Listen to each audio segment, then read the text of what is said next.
Hello everyone! I missed you! Giminga mo na ako. Sa mga wakakailan ako, I'm Michelle and I'm a Filipino nurse living in Australia. So kasi, kuan man kay ta foodie man kay kuno soon, mag-share ko karon sa amuang brunch sa mga co-workers na ako sa Brisbane.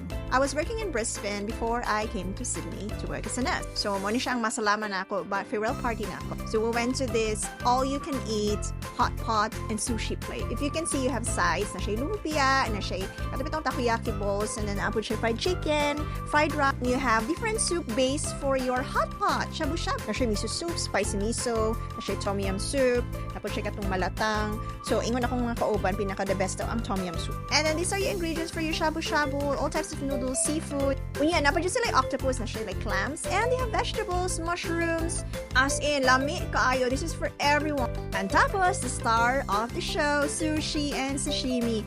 I love